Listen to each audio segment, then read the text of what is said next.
dad islaam ah baynu nahay dalalka islaamka ahi in dhimasho jirto waayo magaalooyinkeena maalin walba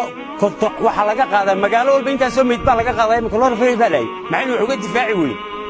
waxa weeye haday maanta iyaga geeridu kaga cabaadisay iyo waxa ilaahay u soo diray de inaga dadku waa dhiman inagu shaasaynu u dhibanayna waana ogolay laakiin amaraan maqlayay ka soo baxay guddigii hawsha loo xilsaaro la leeyahay masaajidada hal xilo diiyan anigu diintu waxay ka qabtay anigu garanmay laakiin war hadaan xidhnayn kuwii fusuqa lagu sameeyay guriga lagu sameeyay awood u inaad xidho oo kuwii qaadka iyo xanta iyo beenta iyo balaayada la galay furan yihiin intii masaajidka ku jirtayna aad tiri ka soo yaacay kuwana aanad xidhi karin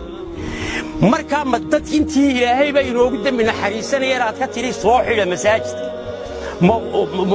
soo kuwa furan ma aha marka kaniisada isugu kaalaya dadku waxa weeye